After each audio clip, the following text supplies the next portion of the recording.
बातचीत नहीं करना। हाँ। नमस्कार, मैं सारथी हूँ।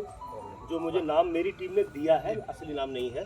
देसी गौ रसोई एक हम मुहिम चला रहे हैं, क्रांति चला रहे हैं, जिसको फिरोजपुर पंजाब से हमने शुरू किया। ओके। और उसी की भारत की पहली गौ यात्रा पे हम लोग निकले हुए हैं। ओके। और मेरे साथ हैं फिरोजपुर पंजाब के और पंजाब के डिफरेंट डिस्ट्रिक्ट से, महाराष्ट्र से, हरियाणा से, राजस्थान से और यहाँ गुजरात से। ये सारे टीम हैं। इनका मानना ऐसा है कि देसी गौ रसोई का जो कॉन्सेप्ट है वो आदरणीय बूटा सिंह जी हमारे जो गुरुदेव है, भारत गोपाल रत्न, ये भारत गोपाल रत्न है।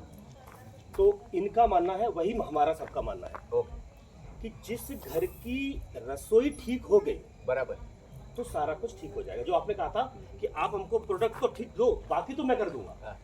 तो आपका जो प्रोडक्ट ठीक नहीं मिल रहा है ना, वो प्रोडक्ट ठीक करने का काम हम करें, ताकि घर से ही अच्छे बच्चे आए, उनको थोड़ा सा पॉलिशिंग करें, ज्ञान दें, आप ठीक कर देंगे। बराबर। हमारे जो मोस्टली लेडीज हमारे साथ जुड़ी है, एक तो वो आपसे ये जानना चाहती हैं कि ऐसा कौन सा आम ग्रंथ है जिसको वो अपनी अपनी भाषा में, सिंपल भाषा में अपनी रसोई में उनको रखना चाहिए। आप उसका एक नाम बता देना।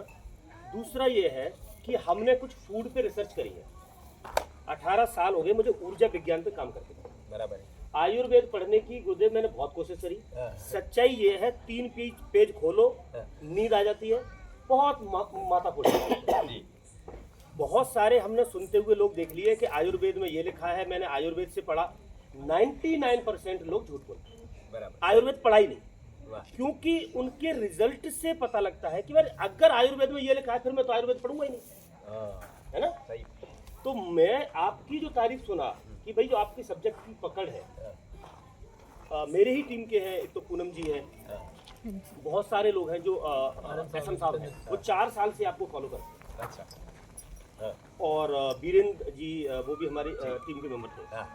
तो आपका जो आयुर्वेद पे पकड़ है, हमें आपसे जो हेल्प चाहिए वो ये चाहिए कि हम फूड पे रिसर्च करते हैं। बराबर। तो वैसे हमारा सब कुछ कंप्लीट है। कभी कभी कोई रेफरेंस के लिए संस्कृत में हम मार खाते हैं। तो हम अगर आपसे नंबर लेंगे, हम आपसे ये पूछेंगे कि गुरुदेव ये चीज़ सही है कि गलत है। आप हमें बस उतना बता दीजिएगा। बाकी भारत की हर रसोई में गौ आधारित प्रोडक्ट और गौ आधारित खाना और गौ आधारित बच्चे, ऐसा हमारा मानना है, ये हो जाएगा। कोई नो प्रॉफिट नो लॉस वाला ये काम है, सेवा का काम है। बस यही है अपना प्रश्न। एक कोई बोलेगा? कोई नहीं बोलेगा। अभी हम ऐसा विचार कर रहे हैं कि आपके पंजाब में, दिल्ली में हमने 5-6 साल पहले कार्यक्रम गर्भ विज्ञान का किया था। उसमें वीरेंद्र सिंह वगैरह उस समय ज्वाइन हुए। फिर हम कार्यक्रम नहीं कर पाए दिल्ली, पंजाब, हरियाणा में। आप ऐसा करो, आपके संस्थान के द्वारा अलग अलग कार्यक्रम आयोजित करो, ऐसा मैं कहता हूँ आपको। तो हम ये संदेश को पहुंचा सके, हमारा आयुर्वेद पहुंचाने का लक्ष्य है। बराबर है। अब मैं आगे बात करता हूँ कि समाज में अभी आपने सही बताया कि खुराक से ही हमारे सारे रोग होते हैं। उसमें 2 बातें होती है। एक जो खुराक में जो हम लेते हैं वो द्रव्य होता है, और दूसरी प्रक्रिया होती है, उसको आयुर्वेद में संस्कार कहते हैं।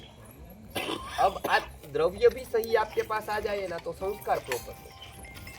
जैसे भैया ने बताया अच्छी तरह से, बर्तन अच्छा न होना, अग्नि प्रॉपर न होना, बराबर है, या तो आधा पकाना या बिल्कुल बहुत पका देना, बराबर। तो इतनी बहुत, फिर खाने में 2 चीज़ों को ऐसी साथ में मिक्स करना कि जो विरुद्ध होती है। तो इसका पूरा सरलता से मैं कहूँ कि आपको सीखना है तो आयुर्वेद का एक ग्रंथ आपको बहुत उपयोगी। अब आयुर्वेद की मैं बात करता हूँ। आपने बताया कि 99% को ज्ञान नहीं है, उसका क्या कारण है वो मैं बताता हूँ। विश्व की एकमात्र ऐसी चिकित्सा पद्धति है कि जिसके 99% वैद्यों को, जिसके 99% डॉक्टर को उसकी मूल भाषा नहीं आती। जैसे एलोपैथी वाला डॉक्टर होगा तो इसको इंग्लिश आती होगी, उसके रिसर्च पेपर इंग्लिश में आते होंगे, पैथोलॉजी का रिपोर्ट पढ़ने आता होगा, इंग्लिश में होता है वो। लेकिन आयुर्वेद के वैद्य को संस्कृत का ग्रंथ नहीं, श्लोक नहीं, वाक्य पढ़ना नहीं आता, बोलना नहीं आता है। तो आज इस अवस्था क्यों हो गई अवस्था? क्योंकि कॉलेज से सीधा वो चरक संहिता पर शिफ्ट होता है, वो न तो व्याकरण पढ़ता है, न तो न्याय पढ़ता है, न तो गुरुकुल में रहता है, न तो आयुर्वेद को जीता। मैंने जितनी भी आयुर्वेद की कॉलेज विजिट की, मैं पहला प्रश्न पूछता हूँ कौन ब्राह्म मुहूर्त में उठता है, तो 300 बच्चे में से एकाध कोई हाथ ऊपर करता है। मैं कहता हूँ कि कौन बाहर का नहीं खाता है, तो कोई हाथ ऊपर नहीं। मैं कहता हूँ कि कौन स्वस्थ व्रत का पालन करता है, दिनचर्या का पालन करता है, ऋतुचर्या का, कोई हाथ नहीं ऊपर। अब वो आयुर्वेद खुद जीता नहीं है, तो जो ज्ञान उसके खुद को काम नहीं आता है, वो कैसे दूसरों को?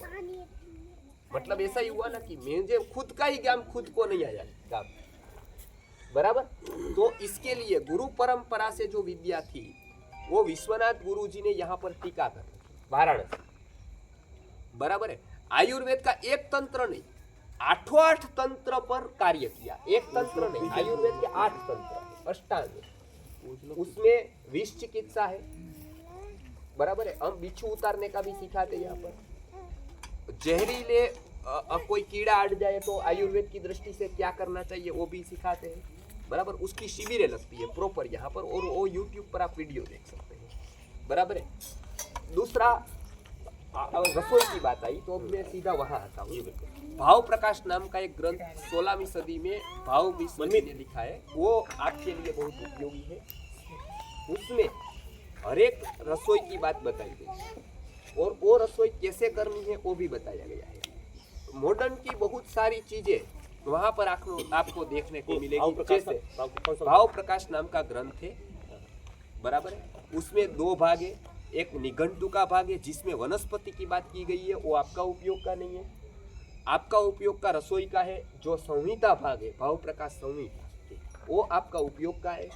गृहिणी का उपयोग का है, हिंदी कन्वर्जन, हिंदी का वर्जन है। ठीक, मैं ऐसा है तो आप मुझे बताइएगा, मैं फोटो भी भेजूंगा। चौखंबा से छपी है, किसका अनुवाद प्रामाणिक है वो भी बताऊंगा, ठीक, बराबर। किसने प्रॉपर ट्रांसलेशन किया है वो भी मैं बताऊंगा, बराबर है।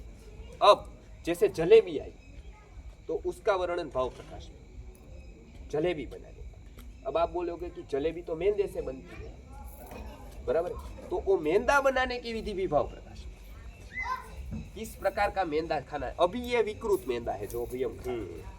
प्राकृत मैदा बनाने की विधि देखो, कोई भी वस्तु है ना, वो मूल रूप से सही थी, उसको गलत कर दिया, वो कंसेप्ट को कॉमर्शियल कर दिया, बराबर।